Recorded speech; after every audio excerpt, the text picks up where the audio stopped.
Hey guys, welcome to government jobs Gyan YouTube channel. Guys, आज की video में हम बात करेंगे UP BEd joint entrance exam के new notification online form apply process के बारे में। जी हां दोस्तों, बुंदेलखंड यूनिवर्सिटी ने उत्तर प्रदेश बीएड संयुक्त प्रवेश परीक्षा 2025 का नोटिफिकेशन रिलीज कर दिया है। कैसे आप इस जॉइंट एंट्रेंस एग्जाम में पार्टिसिपेट करने के लिए अपने फॉर्म अप्लाई कर सकते हो बिना कोई मिस्टेक किए हुए, इसकी पूरी जानकारी हम आपको स्टेप बाय स्टेप रजिस्ट्रेशन से लेकर प्रिंट तक इस वीडियो में देंगे।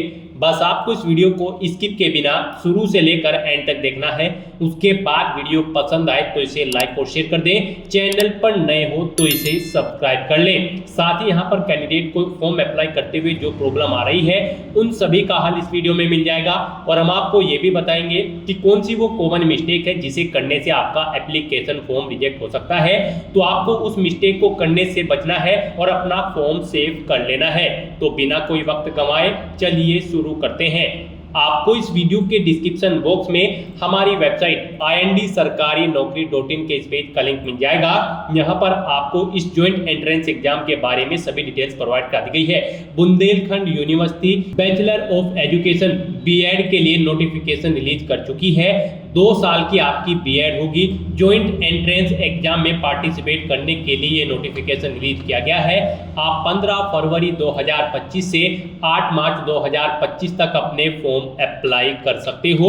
यहाँ पर बैचलर या फिर मास्टर डिग्री धारक कैंडिडेट अप्लाई कर सकते हैं जिनके ग्रेजुएशन या फिर पोस्ट ग्रेजुएशन में 50% मार्क्स है, या फिर अगर आपके इंजीनियरिंग में 55% मार्क्स है तो फिर आप एलिजिबल है, अप्लाई कर सकते हैं। यहाँ पर गाइड आपको अप्लाई करने के लिए इस पेज को नीचे स्क्रॉल डाउन करना है, इंपोर्टेंट लिंक सेक्शन में आना है, ऑफिशियल नोटिफिकेशन लिंक पर क्लिक करके इस जॉइंट एंट्रेंस एग्जाम के नोटिफिकेशन को ओपन कर लेना है और इसमें से आपको पूरी डिटेल रीड कर लेनी है। यहाँ पर आपको सभी डिटेल्स प्रोवाइड कर दी गई है, जैसे कि इस एग्जाम में पार्टिसिपेट करने के लिए क्या आपका एलिजिबिलिटी क्राइटेरिया होना चाहिए, कैसे आप अप्लाई कर सकते हो, कब से कब तक आप अप्लाई कर सकते हो, पूरी जानकारी आपको प्रोवाइड कर दी गई है। कितनी फीस कौन सी कैटेगरी को यहाँ पर जमा करानी है, पूरी जानकारी आपको दी गई है। आप इसे केयरफुली रीड आउट करें नोटिस को और फिर आप अपने फॉर्म अप्लाई करें। फॉर्म अप्लाई करने के लिए आपको हमारी वेबसाइट के इसी पेज पर ये अप्लाई ऑनलाइन का ये लिंक दिया गया है। जैसे ही आप इस लिंक पर क्लिक करेंगे तो आपके सामने यूपी बीएड का ये ऑफिशियल पोर्टल ओपन होगा। गाइस, यहाँ पर अगर आपने पहले से रजिस्ट्रेशन कर रखा है तो आपको click here to existing user इस लिंक पर क्लिक करना है। उसके बाद आपके सामने कुछ इस तरह से इंटरफेस ओपन होगा। यहाँ पर आप अपनी यूजर आईडी एंटर करें, अपना पासवर्ड एंटर करें, ये कैप्चा कोड यहाँ पर एंटर करें और लॉगिन की स्टेप पर क्लिक करके अपने डैशबोर्ड में लॉगिन कर लें। और अगर आप यहाँ पर इस एग्जाम में पार्टिसिपेट करने के लिए फर्स्ट टाइम अप्लाई करने जा रहे हो तो सबसे पहले यहाँ पर आपको अपना रजिस्ट्रेशन करना होगा। उसके लिए आपको click here for new registration ये टैब दी गई है, आप इस टैब पर क्लिक करें। उसके बाद आपके सामने यहाँ पर रजिस्ट्रेशन का फॉर्म ओपन होगा। फॉर्म ओपन होने से पहले यहाँ पर आपको कुछ जनरल इंस्ट्रक्शंस प्रोवाइड कराए गए हैं, आप इन्हें केयरफुली रीड आउट करें, पेज को नीचे स्क्रॉल डाउन करें और फिर आप आई एग्री इस चेकबॉक्स को ओके करें और फिर यहाँ पर आप सबमिट के इस बटन पर क्लिक कर दें। उसके बाद आपके सामने यहाँ पर रजिस्ट्रेशन का फॉर्म ओपन हो जाएगा। रजिस्ट्रेशन के इस फॉर्म में यहाँ पर आकर आपको सबसे पहले अपना फुल नेम एंटर कर देना है। उसके बाद आपको अपना नाम एक बार फिर से एंटर करके उसे कंफर्म कर लेना है। उसके बाद यहाँ पर आपको अपने पिता का नाम एंटर करना है। फिर यहाँ पर आपको अपनी पिता का नाम एक बार फिर से एंटर करके उसे कंफर्म कर लेना है। ऐसे ही यहाँ पर आपको अपनी माता का नाम एंटर करना है, उसे भी एक बार फिर से एंटर करके कंफर्म कर लेना है। नेक्स्ट यहाँ पर आपको अपनी डेट ऑफ बर्थ इस कैलेंडर में से सिलेक्ट करनी है, एक बार फिर से आपको सिलेक्ट करनी होगी कंफर्मेशन के लिए। फिर यहाँ पर आपको अपनी ईमेल आईडी एंटर करनी है, उसे भी एक बार फिर से एंटर करके कंफर्म कर लेना है। और फिर यहाँ पर आपको अपना मोबाइल नंबर एंटर करना है, उसे भी एक बार फिर से एंटर करके कंफर्म कर लेना है। और फिर आपको जनरेट OTP ऑप्शन पर क्लिक कर देना है। फिर आपके सामने कुछ इस तरह से पॉपअप ओपन होगा। अब यहाँ पर आपको ये कैप्चा कोड एंटर करना है और सबमिट बटन पर क्लिक कर देना है। उसके बाद आपके आपके रजिस्टर्ड मोबाइल नंबर और ईमेल आईडी पर एक ओटीपी आएगा। वो ओटीपी आपको यहाँ पर एंटर करना है और वैलिडेट ओटीपी ऑप्शन पर क्लिक करके अपना मोबाइल नंबर और ईमेल आईडी को यहाँ पर वेरीफाई कर लेना है। फिर आपको ये कैप्चा कोड यहाँ पर एंटर करना है और रजिस्टर की इस टैब पर क्लिक कर देना है। इस तरह से आपका रजिस्ट्रेशन सक्सेसफुली कंप्लीट हो जाएगा। यहाँ पर आपको एक रजिस्ट्रेशन नंबर प्रोवाइड करा दिया गया है। ये रजिस्ट्रेशन नंबर और एक पासवर्ड आपके रजिस्टर्ड मोबाइल नंबर और ईमेल आईडी पर भी सबमिट किए गए हैं। वहां से उन्हें आपको केयरफुली नोट डाउन करके रख लेना है फ्यूचर यूज के लिए। गाइस यहाँ पर जैसे ही आप लॉगिन कर रहे हैं, यहाँ पर आपको एक पॉपअप शो हुआ है। यहाँ पर आप अपना एप्लीकेशन फॉर्म मोबाइल से न भरें, आप अपना फॉर्म भरने के लिए कंप्यूटर या फिर लैपटॉप का प्रयोग करें। अब यहाँ पर आपको click here to edit application, ये जो लिंक ब्लिंक हो रहा है, आपको इस लिंक पर क्लिक करना है। उसके बाद आपके सामने कुछ इस तरह से इंटरफेस ओपन होगा। अब यहाँ पर आपको अपनी पर्सनल डिटेल्स प्रोवाइड करानी है। यहाँ पर कुछ फील्ड आपको ऑटोमेटिकली फिल मिल जाएगी जो आपने रजिस्ट्रेशन टाइम पे फिल की थी। यहाँ पर अब आपको सबसे पहले अपना जेंडर सेलेक्ट करना है। उसके बाद आपको अपना मैरिटल स्टेटस सेलेक्ट कर लेना है, आप मैरिड हो या फिर अनमैरिड। और अगर यहाँ पर आप फीमेल हैं और मैरिड हो तो फिर आपको यहाँ पर अपने पति का नाम देना होगा। उसके बाद यहाँ पर आपको अपनी नेशनैलिटी सेलेक्ट करनी है। फिर आपको अपना स्टेट सेलेक्ट कर लेना है, आप यूपी से हैं या यूपी से अलग किसी और राज्य से, आप ऑप्शन सेलेक्ट करें। यूपी से अगर है तो यहाँ पर आप अपनी 10वीं क्लास क्या आपने पास आउट की है उत्तर प्रदेश से, आपको बताना है। अगर की है तो यस करें, नहीं तो नो ऑप्शन सेलेक्ट करें। फिर यहाँ पर आपसे पूछा गया है उत्तर प्रदेश में 12वीं ही आपने पास की है क्या, उत्तर प्रदेश में से ही आपने 12वीं क्लास पास आउट की है। अगर की है तो यस करें, नहीं तो नो ऑप्शन सेलेक्ट कर लें। फिर यहाँ पर आपसे पूछा गया है क्या आपने अपनी ग्रेजुएशन भी उत्तर प्रदेश से पास आउट की है। अगर की है तो यस करें, नहीं तो नो ऑप्शन सेलेक्ट कर लें। फिर यहाँ पर आपको अपनी कैटेगरी सिलेक्ट कर लेनी है।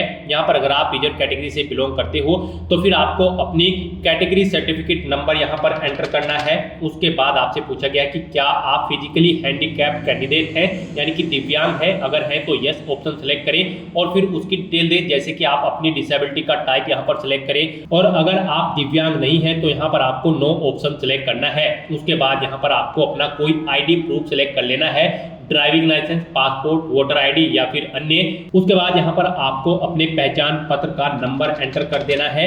फिर यहाँ पर आपको इस पेज को नीचे स्क्रॉल डाउन करना है। फिर यहाँ पर आपको अपना कम्युनिकेशन एड्रेस एंटर करना है। यहाँ पर आकर आपको अपना अल्टरनेट ईमेल एड्रेस एंटर करना है और एक कोई mobile number, alternate mobile number आपको एंटर करना है। फिर यहाँ पर आपको अपना एड्रेस एंटर कर देना है। उसके बाद यहाँ पर आपको अपना परमानेंट एड्रेस एंटर करना है। और अगर आपका परमानेंट एड्रेस आपके कम्युनिकेशन एड्रेस के अकॉर्डिंग सेम है तो बस यहाँ पर आप is permanent address same as communication address, इसके सामने यस के इस ऑप्शन पर क्लिक कर दें। ऑटोमेटिकली आपका परमानेंट एड्रेस आपके कम्युनिकेशन एड्रेस के अकॉर्डिंग फिल हो जाएगा। फिर आप इस पेज को नीचे स्क्रॉल डाउन करें। फिर यहाँ पर आपको अपने डॉक्यूमेंट अपलोड करने हैं। यहाँ पर आपको अपना passport size photo, signature, left और राइट हैंड की फिंगर इंप्रेशन आपको यहाँ पर अपलोड करने हैं। और फिर यहाँ पर आपको अपना कैटेगरी सर्टिफिकेट अपलोड करना है। और फिर यहाँ पर आपको अपनी 10वीं 12वीं या फिर ग्रेजुएशन की मार्कशीट या फिर सर्टिफिकेट जो यूपी के बोर्ड, कॉलेज या फिर विश्वविद्यालय द्वारा जारी किया गया हो उसकी कॉपी यहाँ पर आपको अपलोड कर देनी है। यहाँ पर आपको गाइडलाइन दी गई है, इस गाइडलाइन के अकॉर्डिंग आपको अपने डॉक्यूमेंट अपलोड करने हैं। फोटो यहाँ पर आपका 25 से 50 केबी के बीच में होना चाहिए।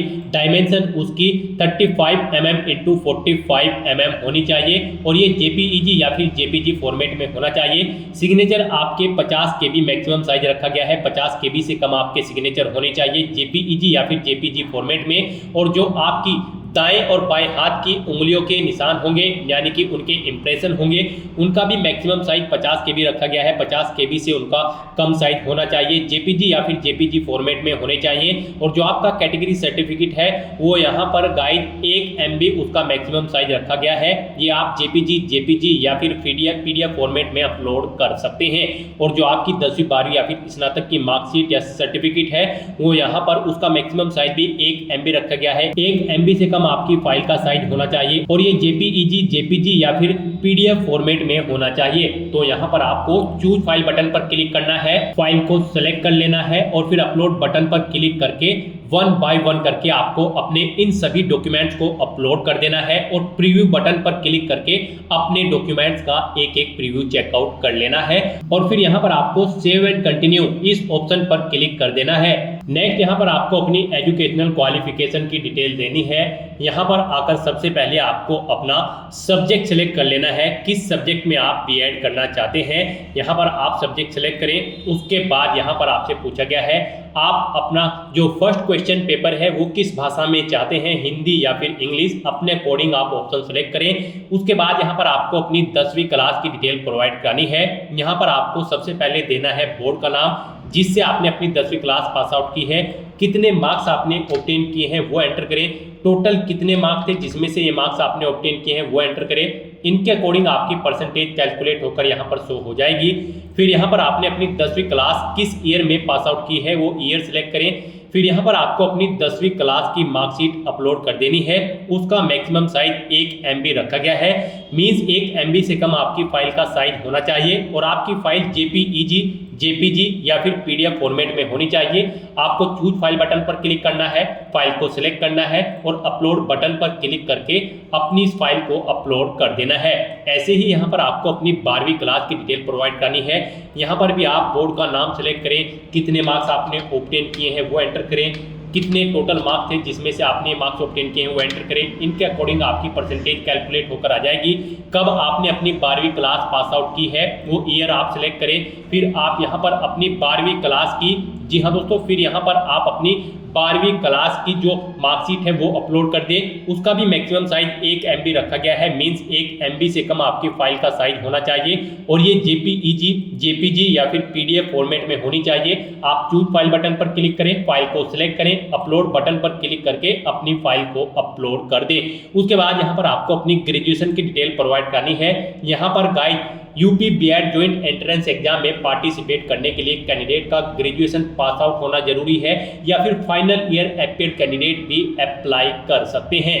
यहाँ पर इस एग्जाम में पार्टिसिपेट करने के लिए आपके पास बैचलर डिग्री या फिर मास्टर डिग्री होनी चाहिए 50% मार्क्स के साथ। और अगर आपने इंजीनियरिंग में अपनी बैचलर डिग्री या फिर मास्टर डिग्री पास आउट की है तो फिर आपके मार्क्स 55% होने चाहिए या फिर फाइनल ईयर अपीयर कैंडिडेट भी यहाँ पर एलिजिबल है, अप्लाई कर सकते हैं। अगर आप फाइनल ईयर में अपीयर हो तो आपको अपीयरिंग ऑप्शन सेलेक्ट करना है।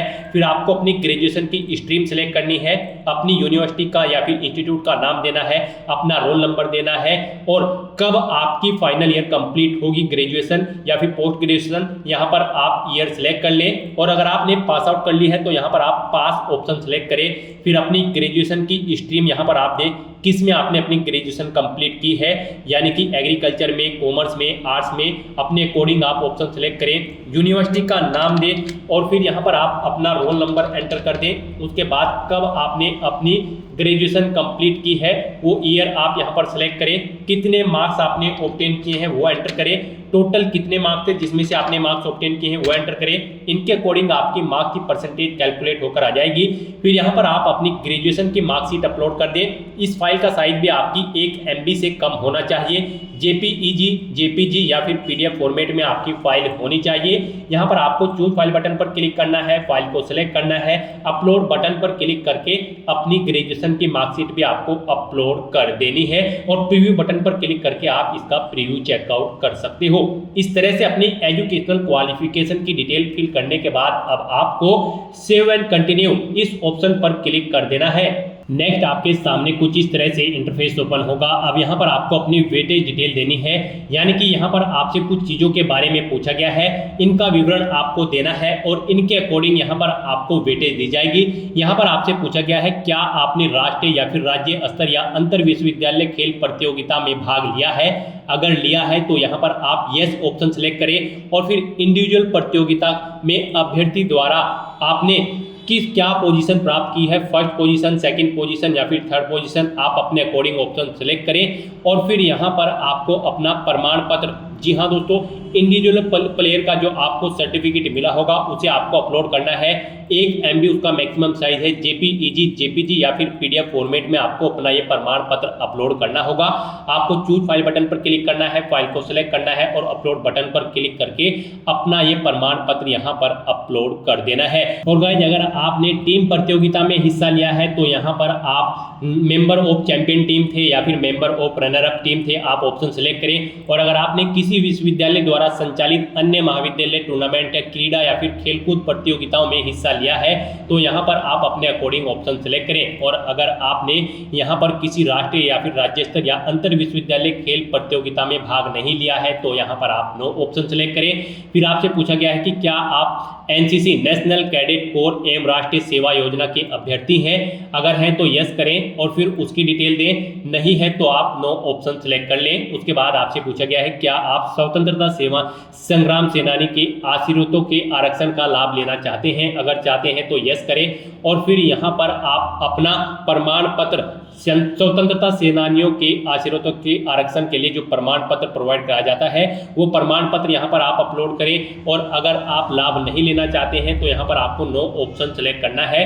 उसके बाद आपसे पूछा गया है क्या आप सक्रिय सेवारत या विसैन्यकृत या सेवानिवृत्त प्रतिरक्षा कर्मचारी है या ऐसे कर्मचारी के पुत्र या पुत्री के रूप में संबंधित है या ऐसे प्रतिरक्षा कर्मचारी जो अपंग, लापता या मृत हो उनके पुत्र, पुत्री, पत्नी के रूप से संबंधित है, अगर है तो यस करें और फिर उसकी डिटेल दें। यहाँ पर अगर नहीं है तो आपको नो ऑप्शन सेलेक्ट करना है। उसके बाद आपसे पूछा गया है कि क्या आपके पिता अथवा पति पुलिस या PCSC या PSF या SSB या ITBP या फिर CRPF या होमगार्ड्स में सेवारत या सेवानिवृत्त हैं, अगर है तो यस करें और फिर उसकी डिटेल दें, नहीं है तो नो ऑप्शन सेलेक्ट करें। इनके अकॉर्डिंग यहाँ पर आपको वेटेज दिया जाएगा इन जानकारियों के अकॉर्डिंग। और फिर यहाँ पर अपनी सभी डिटेल्स फिल करने के बाद आपको सेव एंड कंटिन्यू ऑप्शन पर क्लिक कर देना है।